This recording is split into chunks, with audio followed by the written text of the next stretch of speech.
Frank Sinatra was having a bad year in 1968, and for the first time in his life, he could feel the ground shifting under his feet. Album sales were slipping. Movies that once would have been guaranteed hits were barely making noise, and the music world no longer revolved around him. The sound of the era had changed. The Beatles,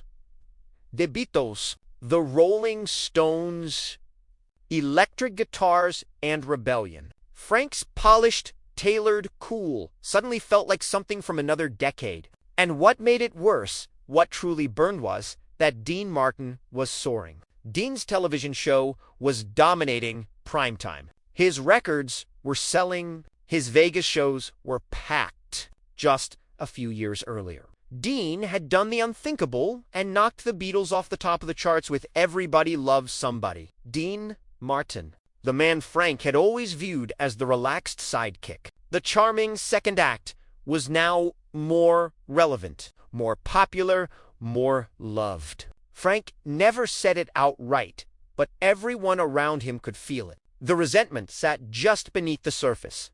The Rat Pack reunion show at the Sands was meant to be a victory lap, a reminder of who they were when they ruled the room together. Frank, Dean, Sammy, legends reclaiming the spotlight. But the moment Frank stepped on stage, something felt off. His jokes were sharper, his tone colder. When Dean joined him, Frank barely looked his way. Then came the roast segment, the part meant for friendly jabs and laughs. Frank turned to the audience and said Dean had been doing pretty well lately, hadn't he? The applause came. Dean smiled, easy as ever. Frank let the room settle, then leaned in. He said, "Success comes easy when you play it safe, when you make family-friendly fluff, when you water things down for housewives and kids." The laughter died instantly. Frank kept going, saying he could do what Dean did if he wanted to, but he had integrity. Standards. Dean stood there, taking it all. His work dismissed as garbage. His success framed as cowardice. His integrity questioned in front of 2,500 people who had come to celebrate them both. The room froze. No one knew if this was still a joke or something darker. Dean's smile tightened, just slightly. He didn't interrupt. He didn't fire back. He waited. Then, when Frank finally stopped talking, Dean stepped forward, took the microphone, and didn't defend himself at all. Instead, he looked out at the audience, softened his voice, and thanked them. He talked about how lucky he felt to still be working, to still be welcomed into people's homes every week, to still be able to sing for them after all these years. He talked about gratitude, about not competing with anyone, about understanding that success comes in seasons and that none of it lasts forever. He said there was room for all kinds of music, all kinds of artists, and that he'd learned everything he knew about this business by watching Frank Sinatra do it first. That shift in the room was immediate. The tension broke. People started crying, not because of the insult, but because of the grace. Frank stood there, stunned. He'd expected a punch back, a joke, a public sparring match. What he got instead was humility, respect, and a reminder of the bond he'd just tried to tear apart. Dean didn't win the moment by humiliating Frank. He won it by refusing to become him. And in that silence, with the audience on its feet and Frank unable to speak, everyone understood something. Frank himself was just beginning to learn. Success fades. Trends change. But dignity, real dignity, outlives all of it. "Frank's right," Dean said, his voice calm, steady, carrying to the back of the room. "My TV show is family-friendly. My music is safe. I don't scare people. I don't challenge them. I don't make them uncomfortable." The audience didn't breathe. Frank watched him carefully now, unsure where this was going. Dean went on. "I sing songs people can play in their living rooms with their kids around, songs they can dance to in the kitchen, songs that don't make them feel stupid, angry, or left behind. He paused, letting it land, and I'm proud of that. A murmur rippled through the room. Dean turned slightly toward Frank. Not confrontational, not angry, just honest.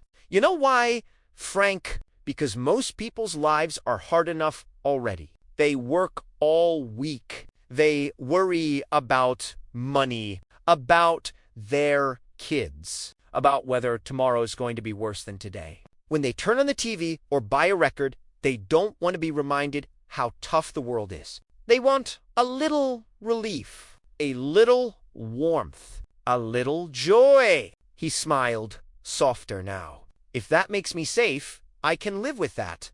Frank shifted, uncomfortable. Dean wasn't defending himself the way Frank expected. He wasn't fighting. He was explaining. And that somehow made it worse. Dean continued, still gentle. You talk about integrity, about standards. I respect that. I always have. I learned a lot watching you work. How seriously you take the music. How much you care about doing it right. But don't confuse seriousness with superiority. And don't confuse popularity with selling out. The room was completely silent now. Sammy's eyes were wet. Dean looked back to the audience. If people love what I do, I'm grateful. If they invite me into their homes once a week, I'm honored. If my songs make someone smile for 3 minutes on a bad day, then I've done my job. He turned back to Frank. And I don't need to tear anyone else down to feel good about that. Frank opened his mouth, then closed it. He had nothing. For the first time that night, he was exposed. Not as the chairman of the board, not as the legend, but as a man hurting, lashing out, realizing too late he'd aimed at the wrong target. Dean stepped back, handed the microphone to Sammy. Sammy broke the tension with a joke. The room exhaled. Applause erupted. But it wasn't for the punchline. It was for Dean. After the show, backstage was quiet. Too quiet. Frank sat alone, drink untouched. Dean came in, loosened his tie, said nothing for a moment. Then Frank spoke, voice low. I didn't mean it the way it came out. Then, nada. I know. Frank looked up. You didn't have to do that out there. You could have taken a shot back. Dean shrugged. I didn't want to win. I just wanted it to stop. Frank stared at him, shame creeping in. You're right, about people needing comfort. Dean smiled faintly. I know. They didn't hug. They didn't make speeches. They just sat there for a minute. Two old friends realizing something had cracked. It never fully healed. They stayed civil.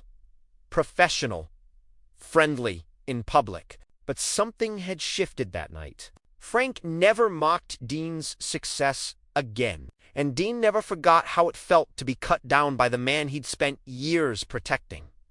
Years later, when asked about that show, Dean said only this: sometimes people hurt you not because you deserve it, but because they're scared of losing who they used to be. Frank Sinatra was scared that night. I wasn't mad at him. I just didn't want to become him.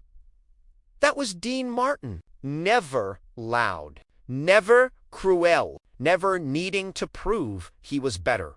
Just steady enough to let the truth speak for itself, even when it hurt. I don't push boundaries. I don't challenge anyone. Dean let the words hang in the air. Not defensive, not angry, just honest. He looked out at the crowd for a moment, then back at Frank, and when he spoke again, his voice was calm, almost Janelle. Because I learned something a long time ago. Entertainment isn't about proving how talented you are. It isn't about flexing your muscles or reminding people how important you think you are. It's not about ego. It's about giving people something they can carry with them when they leave the room. He shifted his weight slightly, holding the microphone loosely, completely at ease, while the room leaned toward him. I make housewives happy. I make kids happy. I make people who work hard all week, who are tired, stressed, worn down, happy for an hour, on a Thursday night. I give them something light, something warm, something they don't have to fight through. And I'm proud of that. Dean turned fully toward Frank now, not confronting him, just including him in the truth. There's no shame in making people smile. There's no shame in being safe. There's no shame in being someone people feel comfortable with. The silence in the room deepened. This wasn't banter. This wasn't a bit. This was a man explaining himself without apology. Dean continued. Slower now, choosing each word carefully. You say, I don't have integrity because I play it safe, but I think there's integrity in showing up every week, doing the work, and giving people what they actually want instead of what I think they should want. I think there's integrity in consistency, in reliability, in being there when people need you. His eyes moved back to the audience. Thousands of faces watching, listening, understanding. You call it garbage, Frank, but it's my garbage. It's honest. It's meanie. And millions of people love it. They invite me into their living rooms. They trust me with their time. That means something to me. That's enough for me. The room felt like it had stopped breathing. Dean took a small step back, as if he were finished, as if he'd said all he needed to say, then paused. There was one more thing, and everyone sensed it. He turned back slowly. You say you're not interested in being popular. You say you're interested in being good.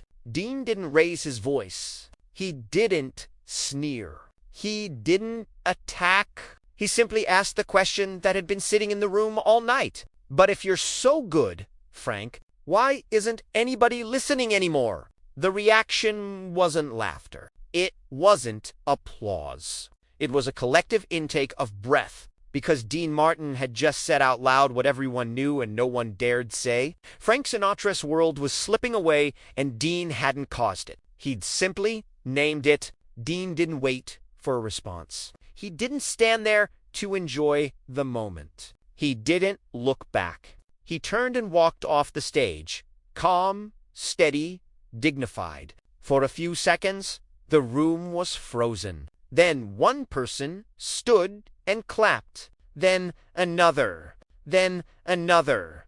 Until the entire Copa room was on its feet.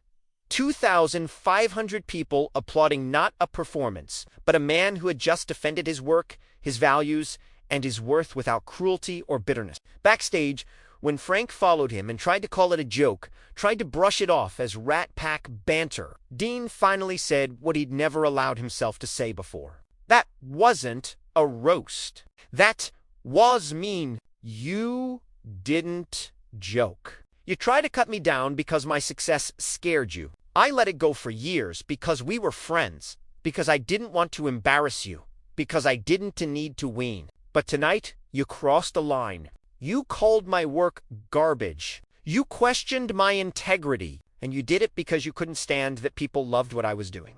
Dean didn't yell. He didn't insult Frank back. He simply named the truth and refused to carry Frank's insecurity anymore. When he walked out that night, it wasn't anger that ended the Rat Pack.